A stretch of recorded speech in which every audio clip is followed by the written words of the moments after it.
गुंजन, अच्छा देखा आपने जब श्रद्धालु इतनी दूर तक चलकर आते हैं महाकुंभ में, पैदल चलते, जैसा कि बताया अभी आचार्य जी ने भी, लेकिन जब उनके ऊपर सरकार फूलों की बारिश करती है, वे पंखुड़ियां गिरती है, तो मानो उनकी थकान कम हो जाती होगी। बिल्कुल।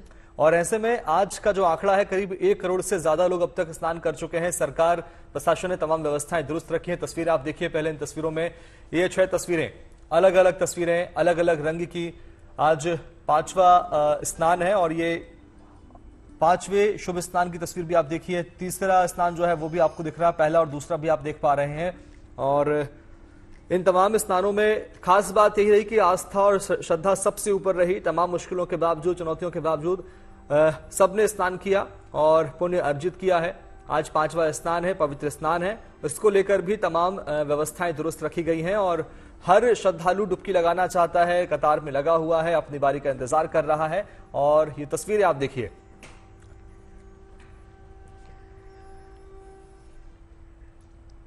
तो तस्वीरें लगातार अद्भुत हैं और हर गुजरते दिन के साथ तस्वीरें उतनी ही अद्भुत हैं, बल्कि और ज्यादा खूबसूरत तस्वीरें देखने को मिल रही हैं। खास मेहमान हमारे साथ लगातार बने हुए हैं। संजय जी हैं हमारे साथ, डीपी शास्त्री जी हमारे साथ और अरविंद शुक्ला जी हैं।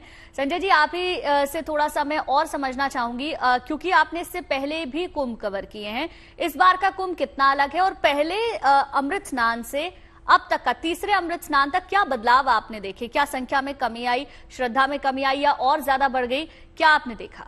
लोगों की भावनाओं में तो कोई कमी दिखाई नहीं पड़ती है। संख्या में जरूर, चूंकि मौनी अमावस्या का स्नान हमेशा से सबसे बड़ा रहा है, सबसे ज्यादा लोग जुटते रहे हैं, तो लेकिन अब अगर हम देखें तो जितने लोग जिन्होंने पहले अमृत स्नान पर स्नान किया था, यानी पौष पूर्णिमा या फिर अगले दिन मकर संक्रांति पर, लगभग उतने ही लोगों के स्नान करने का आंकड़ा पहुंचने वाला है।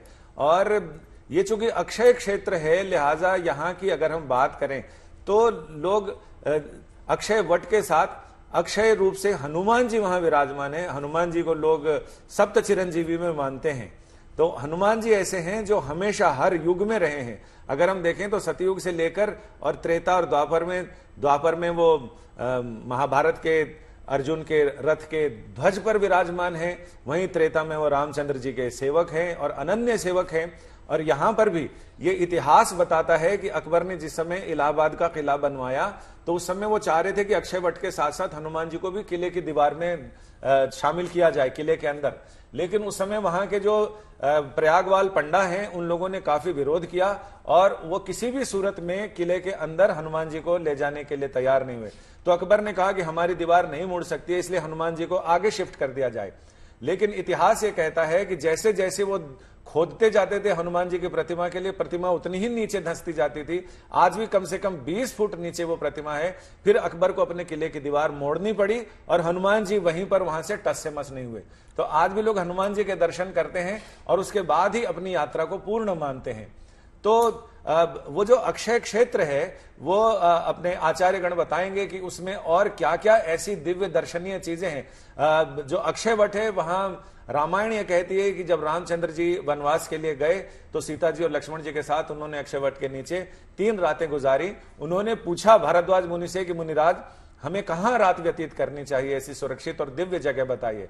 तो उन्होंने कहा कि अक्षय वट से बढ़िया कोई जगह नहीं है, इतनी पुण्यप्रद स्थान है तो वहां आपको यमुना जी के किनारे, गंगा यमुना के संगम पर अक्षय वट के नीचे आपको रात गुजारनी चाहिए। और वहां 3 रातें रामचंद्र जी ने गुजारी और फिर वहां से गंगा पार करके वो श्रृंगवेरपुर होते हुए वन यात्रा पर आगे निकले थे। जी, तो ये तो बताया आपने अक्षय वट का और लेटे हनुमान जी के प्राचीन मंदिर के बारे में संजय जी। अब अरविंद शुक्ला जी, जरा आपसे जान लेते हैं इनके अलावा और कौन कौन से पवित्र स्थान हैं जहां पर श्रद्धालु जाकर आराधना कर सकते हैं, दर्शन कर सकते हैं और अपने आप को पुण्य का भागी बना सकते हैं? जी जी, देखिए ऐसा है कि त्रिवेणी संगम में कुछ ये स्थान है जो अपने आप में जो है पुराणों में वर्णित हैं और बहुत ही प्राचीन स्थल हैं।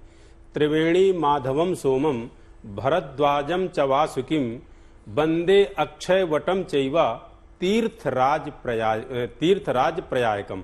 तो तीर्थराज प्रयाग में एक तो त्रिवेणी माधवम, त्रिवेणी का स्नान, चक्र माधव के दर्शन, माधव के दर्शन, सोमेश्वर महादेव के दर्शन, और जैसे कि संजय जी ने बहुत ही अच्छे से अक्षय वट का वर्णन किया है। हम तो आपको एंकर नहीं, अपने से बहुत ऊंचा जो है ज्ञानी समझते हैं और आप बहुत अच्छे से आपने वर्णन किया। इनने बताया कि रामायण काल में, मतलब राम जी के काल में राम जी ने अपने समय पे वहां जब वनवास के लिए गए तो 3 रातें बिताई। और जो हनुमान जी के विषय में आपने बताया, बड़ी ही सटीक बात बताई कि चिरंजीव जो हमारे सप्त ऋषि हैं उनमें से हनुमान जी आज भी चिरंजीव हैं।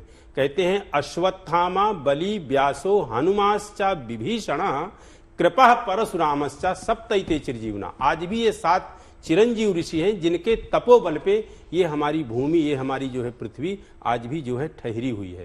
तो ये जो मैंने स्थान बताए आपको कि त्रिवेणी संगम का स्नान, चक्र माधव के दर्शन, माधव के दर्शन, सोमेश्वर महादेव के दर्शन, त्रिवेणी माधव के दर्शन और वासुकी नाग के दर्शन, अक्षय वट का दर्शन और लेटे हुए हनुमान जी का दर्शन। क्योंकि हनुमान जी एक वो चीज है कि नासय रोग हरय सब पीरा जपत निरंतर हनुमत वीरा। जो हनुमान जी को जो है स्मरण करता है उसके हर प्रकार के कष्ट, जो अष्ट सिद्धि नवनिधि के दाता असवर दीन जानकी माता, यह जो है जगत जननी मां सीता ने उनको वरदान दिया था। और एक चीज और बता दें, हनुमान जी तो वो जो है विशिष्ट हैं जिनको मां सीता ने अपना ज्येष्ठ पुत्र स्वीकार किया है। तो वहां जा करके स्नान करके हनुमान जी का दर्शन और इन सभी स्थलों का जिनका नाम बताया आप दर्शन करें, निश्चित रूप से आप जो है धन्य हो जाएंगे। मैं तो ये कहूंगा कि प्रत्येक मानव वहां जा करके उस रज को अपने मस्तक से लगाए जहां पता नहीं कितने करोड़ों करोड़ों महान विभूतियों ने जो है अपने चरण कमल वहां पे रखे हैं। पता नहीं कौन देवता के रूप में वहां पे पहुंचा है। तो ऐसा आप स्नान करें।